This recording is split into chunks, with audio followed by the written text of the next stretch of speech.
నాకే ఎందుకు ఇలా జరుగుతుంది దేవుడా? నేను ఏ పాపం చేశాను? అర్జున్ చేతులు వణుకుతున్నాయి. పచ్చని పొలాలతో నిండిన ఒక చిన్న గ్రామం. అక్కడ అర్జున్, కార్తిక్ అనే ఇద్దరు స్నేహితులు ఉండేవారు. ఊహ తెలిసినప్పటి నుంచే వారి జీవితం కష్టాల నీడలోనే సాగేది. కానీ వాళ్ళ కళ్ళలో మాత్రం తమ కథను ప్రపంచం వినేలా మార్చాలన్న బలమైన కల ఉండేది. రాత్రిళ్ళు గ్రామం బయట ఉన్న చెట్టు కింద కూర్చుని ఇద్దరూ తమ కళ్ళ గురించి మాట్లాడుకునేవారు. నువ్వు చూస్తూ ఉండు, ఒకరోజు మన దగ్గర పెద్ద హోటల్ ఉంటుంది. మన కలలు నిజం చేసుకునే రోజు తప్పకుండా వస్తుంది. హోటల్ మాత్రమే కాదు, మనలాంటి పేదవాళ్లకు ఉద్యోగాలివ్వాలి. మనం పడుతున్న కష్టాలు వాళ్ళు పడకూడదు. గ్రామంలోని చాలామంది వాళ్లను చూసి నవ్వుకునేవారు. ముఖ్యంగా ఊరు పెద్ద రామారావు గారి ఒక్కగానొక్క కుమారుడు రోహన్. చిన్నప్పుడే తల్లి మరణించడం, తండ్రి గారాలంలా, పెద్దలంటే గౌరవం లేకుండా అందరూ తనకిందే ఉంటూ తాను చెప్పిన మాటే వినాలి అనే స్వభావం ఉన్నవాడు రోహన్. ఒకరోజు వాడు వీళ్ల దగ్గరకు వచ్చి ఎగతాళి చేశాడు. మీలాంటి పేదవాళ్లు ఏం సాధిస్తారు? ధనవంతులవ్వడం అంత సులువు కాదు. దానికి నాలాగా రాసిపెట్టి ఉండాలి. మీరు కలలు కనడం మానేసి మా ఇంట్లో పని చేయండి. కనీసం తినడానికి తిండి అయినా దొరుకుతుంది. ఆ మాటలకు కార్తిక్ ఒక్క ముక్క కూడా మాట్లాడలేదు, తలదించుకున్నాడు. కాని అర్జున్ మాత్రం రోహన్ కళ్ళలోకి చూస్తూ ధైర్యంగా అన్నాడు, పేదరికం శాశ్వతం కాదు, కష్టపడే మనిషిని అదృష్టం వెతుక్కుంటూ వస్తుంది అంటూ అర్జున్ అక్కడి నుండి వెళ్ళిపోయాడు. అర్జున్ బాధపడుతూ ఇంటికి రావడం అతని తల్లి సావిత్రి గమనించింది. ఏమైంది బాబూ, ఎందుకలా దిగులుగా ఉన్నావు? మనం ఎప్పటికీ గొప్పవాళ్లం అవలేమంట.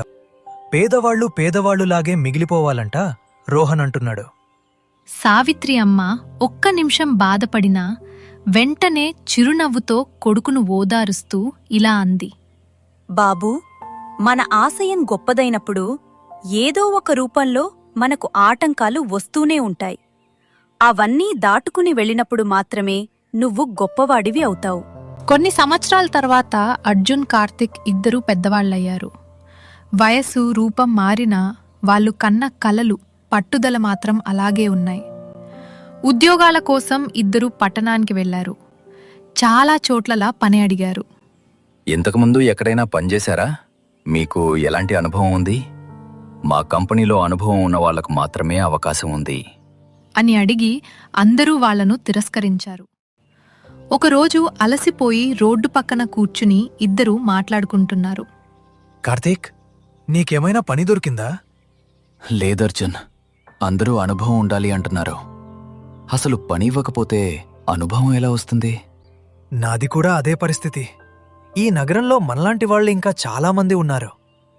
వాళ్లకోసం, మనకోసం ఏదో ఒకటి చెయ్యాలి. మనకి ఉద్యోగాలే ఇవ్వనప్పుడు మనం మాత్రం ఏం చేస్తాం? ఇంకా నా వల్ల కాదర్జున్, నేంటికెళ్ళిపోతాను. ఇంటికి వెళ్ళి ఏం చేస్తావు? మనల్ని చదివించడానికి మన అమ్మనాన్నలు చాలా కష్టపడ్డారు. ఇప్పుడు వాళ్ల ముందుకి వెళ్ళి నాకు ఉద్యోగం రాలేదు అని ఎలా చెప్తావు? మరి ఇప్పుడేం చేద్దాం? వాళ్లే మనకి పని ఎందుకివ్వాలి? మనమే ఒక పనిని సృష్టించుకుందాం. మన వల్ల అవుతుంది అంటావా అర్జున్? ఒక్కసారి ఆ పక్షిని చూడు మిత్రమా. నగరంలో చెట్లు లేక కరెంట్ స్తంభాల మీద, బిల్డింగుల మీద గూడు కట్టుకుంటున్నాయి. అదే చెట్లు లేవు అని గూడు కట్టడం మానేస్తే వాటి ప్రాణం పోతుంది. మనం కూడా అంతే. మనతో అవ్వదు అని ఏమీ చేయకుండా ఉంటే మన జీవితానికున్న విలువే పోతుంది. మన మీద మనకే నమ్మకం లేకపోతే వేరే వాళ్ళు ఎలా నమ్ముతారు? ఒక్క అడుగు ముందుకు వేసి చూద్దాం, పోయేదేముంది? అర్జున్ మాటలు కార్తిక్కు ధైర్యాన్ని, నమ్మకాన్ని ఇచ్చాయి. వాళ్లు దాచుకున్న కొద్దిపాటి డబ్బుతో ఒక చిన్న టీ స్టాల్ పెట్టాలని నిర్ణయించుకున్నారు. సెకండ్ హ్యాండ్ స్టవ్, పాత బెంచీలు, అద్దె గ్లాసులు, అంతే వాళ్ల పెట్టుబడి. రోజూ ఉదయం 4 గంటలకు లేచి పాలు తెచ్చేవారు. రాత్రి 12 గంటల వరకు పని చేసేవారు. అర్జున్ ప్రతి కస్టమర్తో ప్రేమగా మాట్లాడేవాడు. అన్నా, టీ కొంచెం స్ట్రాంగ్గా చేయనా? చక్కెర తక్కువ వేయనా అని అడిగేవాడు. అందుకే కస్టమర్లు మళ్ళీ మళ్ళీ వాళ్ళ దగ్గరికే వచ్చేవారు. కార్తిక్ ఆదాయపు లెక్కలు చూసుకునేవాడు. రోజూ వచ్చే ఆదాయాన్ని చూసి కొన్ని రోజులకి కార్తిక్ మనసులో అత్యాశ మొదలైంది. త్వరగా డబ్బు సంపాదించాలనే ఆశ పుట్టింది. ఒకరోజు సాయంత్రం కస్టమర్లు అందరూ వెళ్ళిపోయాక ఇద్దరూ కూర్చొని మాట్లాడుకుంటున్నారు. ఈరోజు కూడా నిన్నొచ్చినంత డబ్బే వచ్చింది. ఇలా రోజంతా కష్టపడితే ఎంతొస్తుంది? మనం ఒక పని చేద్దాం. మనం నకిలీ టీ పౌడర్ని వాడదాం. అది సగం ధరకే వస్తుంది. ఎవరికీ తేడా తెలీదు. మనం తొందరగా ధనవంతురమైపోవచ్చు. కార్తీక్, నువ్వు మర్చిపోయినట్టున్నావు. మన కల గొప్పవాళ్ళం అవ్వడం కేవలం ధనవంతులం అవ్వడం కాదు. ధనవంతులు అంటే ఎక్కువ సంపద, ఆస్తులు, డబ్బు కలిగిన వాళ్ళు. కానీ డబ్బు ఉండటం మాత్రమే గొప్పతనానికి గుర్తు కాదు. నెమ్మదిగా వచ్చిన విజయమే ఎక్కువ కాలం ఉంటుంది. ఆ రోజు కార్తిక్ ఇంటికి వెళ్తుండగా రోడ్డుపై ఒక ఖరీదైన కార్ ఆగింది. అందులో నుంచి రిచ్ బిజినెస్ మ్యాన్ దిగాడు. అతని చేతికి ఉన్న వాచ్ ఒక్కటే. కార్తిక్ జీవితంలో చూసిన ఏ వస్తువు కన్నా ఖరీదైనది. కార్తిక్ ఆ కార్ వైపు చూస్తూ, ఒక్కరోజు ఇలాంటి జీవితమే జీవించాలి అర్జున్. ఒకరోజు ఒక కస్టమర్కు అర్జున్ ప్రత్యేకంగా టీ చేసి ఇచ్చాడు. అర్జున్ చేసిన ఆ స్పెషల్ అల్లం టీ తాగి అతను ఆశ్చర్యపోయాడు. ఈ చిన్న టీ స్టాల్లో దొరికే టీ 5 స్టార్ హోటల్ కంటే బాగుంది అని ఆ కస్టమర్ తన ఆఫీస్లో చెప్పాడు. మరుసటి రోజు టీ స్టాల్ ముందు భారీ క్యూ కనిపించింది. అర్జున్ చేసే స్పెషల్ టీ గురించి ఆ నోటా ఈ నోటా వ్యాపించి పట్టణం నలుమూలల నుంచి ప్రజలు రావడం ప్రారంభించారు. డబ్బు రావడం మొదలైంది. వాళ్ళ చిన్న స్టాల్ ఇప్పుడు ఒక ఫేమస్ స్పాట్ అయిపోయింది. ఆ రాత్రి అర్జున్ ఆనందంగా చెప్పాడు, మన కష్టం ఫలిస్తోందిరా, ఇదే మన మొదటి అడుగు. కాని కార్తిక్ కళ్ళలో మాత్రం దురాశ ఇంకా పెరుగుతూనే ఉంది. ఒకరోజు ఒక పెద్దాయన వాళ్ళ దగ్గరకు వచ్చాడు. బాబూ, నేను మీ దుకాణానికి రోజూ వస్తుంటాను. మీరు చేసే సేవలు, మీ టీలో ఉండే ఉత్తమ నాణ్యత నన్ను ఎంతగానో ఆకట్టుకున్నాయి. మీ టీ బ్రాండ్తో మేము పార్ట్నర్షిప్ చేయాలనుకుంటున్నాం. కంపెనీ వాళ్ళు అడ్వాన్స్గా 25 లక్షల రూపాయల చెక్ ఇచ్చారు. ఆ డబ్బు చూసి ఇద్దరికీ కాసేపు మాటలు రాలేదు.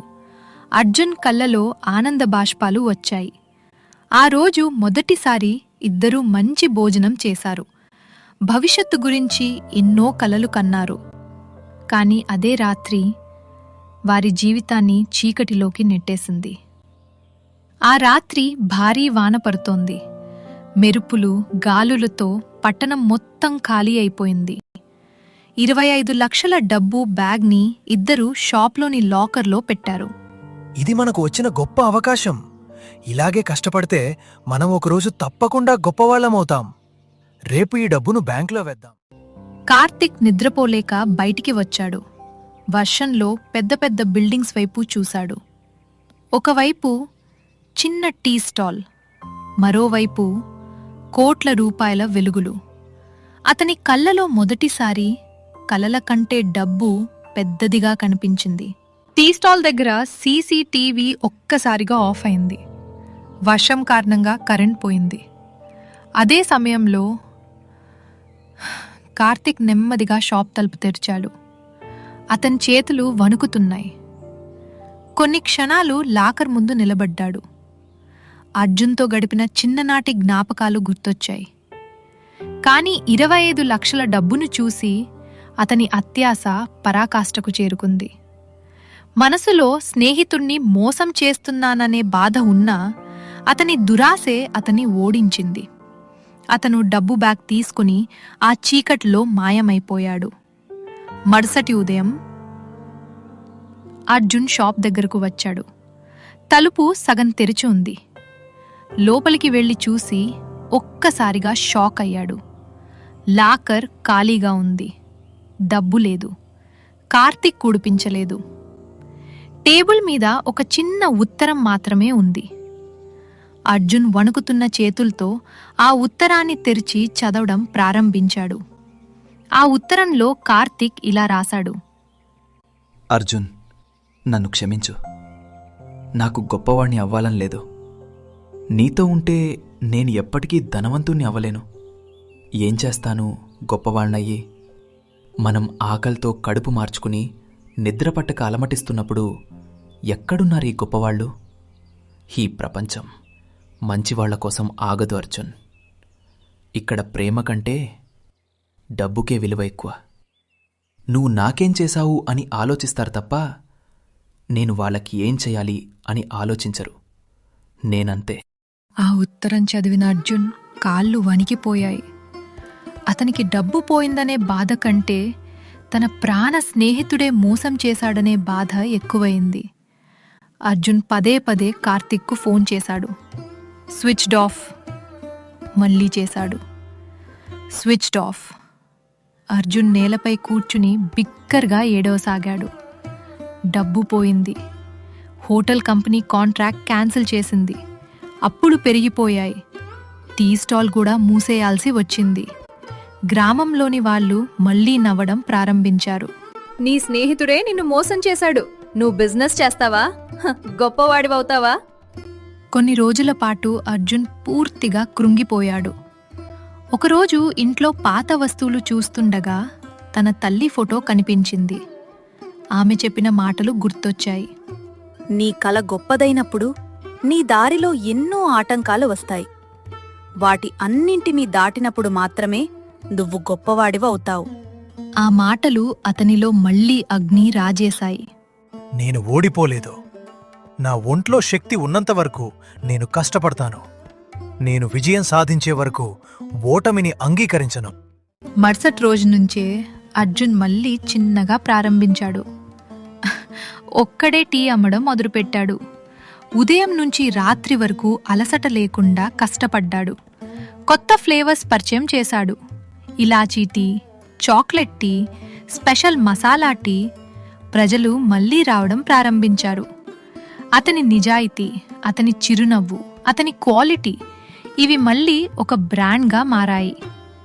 కొన్ని సంవత్సరాల్లో ఆ చిన్న టీ స్టాల్ కాస్త పెద్ద అర్జున్ టీ హౌస్ కంపెనీగా మారిపోయింది. దేశంలోని అనేక నగరాల్లో బ్రాంచ్లు ప్రారంభమయ్యాయి. టీవీ ఇంటర్వ్యూలు, న్యూస్ పేపర్ ఆర్టికల్స్, అవార్డులు. అర్జున్ ఇప్పుడు విజయానికి ప్రతీకగా నిలిచాడు. ఇంటర్వ్యూల్లో యాంకర్లు అడిగేవారు, అర్జున్ గారు, మీ విజయానికి కారణమేమిటి? నీ కల గొప్పదైనప్పుడు నీ దారిలో ఎన్నో ఆటంకాలు వస్తాయి. వాటి అన్నిటినీ దాటినప్పుడు మాత్రమే నువ్వు గొప్పవారివవుతావు అని చెప్పిన మా అమ్మ మాటలే నా విజయానికి కారణం. అర్జున్ తన పాత కలలను ఎప్పుడూ మర్చిపోలేదు. తాను అనుకున్నట్టే తన కంపెనీలో 1000 మందికి ఉద్యోగాలు ఇచ్చాడు. వారికి ఒక జీవనాధారం చూపించాడు. మంచితనంతో ఉన్న గొప్ప మనిషిగా నిలిచిపోయాడు. ఒక వర్షపు సాయంత్రం అర్జున్ ఆఫీస్ బయట ఒక పేద మనిషి నిలబడ్డాడు. చిరిగిన బట్టలు, వణుకుతున్న చేతులు, అలసిపోయిన ముఖం. అతని చేతిలో ఒక పాత ఫోటో ఉంది. అది వాళ్ళు మొదట ప్రారంభించిన చిన్న టీ స్టాల్ ఫోటో. అర్జున్ అతన్ని చూసి ఒక్కసారిగా షాక్ అయ్యాడు. అతడే కార్తిక్. కార్తిక్ దగ్గరున్న డబ్బంతా పోయింది. తప్పుడు దారుల్లో తిరిగి జీవితాన్ని నాశనం చేసుకున్నాడు. కార్తిక్ కన్నీళ్లతో చెప్పాడు, నేను డబ్బు కోసం స్నేహాన్ని అమ్ముకున్నాను. కానీ చివరికి అన్నీ కోల్పోయాను. నన్ను క్షమించు అర్జున్. అర్జున్ కొన్ని క్షణాలు నిశ్శబ్దంగా నిలబడ్డాడు. వర్షపు చినుకులు నెమ్మదిగా పడుతున్నాయి. తర్వాత అర్జున్ కార్తిక్ దగ్గరకు వెళ్ళి భుజం మీద చేయి వేసి ఇలా అన్నాడు, కార్తిక్, నాకు నీ మీద ఎప్పుడూ కోపం లేదు. నన్ను మోసం చేసి వెళ్ళిపోయావనే బాధ మాత్రమే ఉండేది. నువ్వు వెళ్ళిపోయిన తర్వాత ఈ ఇన్నేళ్లలో నేను చాలా జీవిత పాఠాలు నేర్చుకున్నాను. గాయం చేసిన మనిషిని మర్చిపోవచ్చు కార్తీక్, కానీ ఆ గాయాన్ని మాత్రం జీవితాంతం గుర్తుంచుకోవాలి. నీకు ఇంకో అవకాశం ఇస్తున్నాను. ఎందుకంటే నేను ఇంకా మనిషితనం మీద నమ్మకం కోల్పోలేదు. మన స్నేహానికి విలువ ఇచ్చి నా కంపెనీలో నీకు ఉద్యోగం ఇప్పిస్తాను. నువ్వు నిజాయితీగా పనిచేస్తావని ఆశిస్తున్నాను. కార్తిక్ తలదించుకుని ఏడవసాగాడు. అర్జున్ మాత్రం ఆకాశం వైపు చూశాడు. ఎందుకంటే అతను కోల్పోయింది స్నేహం, కాని పొందింది ఒక గొప్ప జీవిత పాఠం. ఆశ మనిషిని ముందుకు తీసుకెళ్తుంది, కాని అత్యాశ మాత్రం అతన్ని ఒంటరివాడిని చేస్తుంది. నిజాయితీతో సంపాదించిన విజయం ఆలస్యంగా రావచ్చు, కాని అది శాశ్వతంగా నిలుస్తుంది. మా కథను పూర్తిగా చూసినందుకు ధన్యవాదాలు. మీకు మా కథ నచ్చినట్లయితే దయచేసి లైక్ చేసి సబ్స్క్రైబ్ చేయండి. మీ అభిప్రాయాలను కామెంట్ బాక్స్లో పంచుకోండి. ధన్యవాదాలు.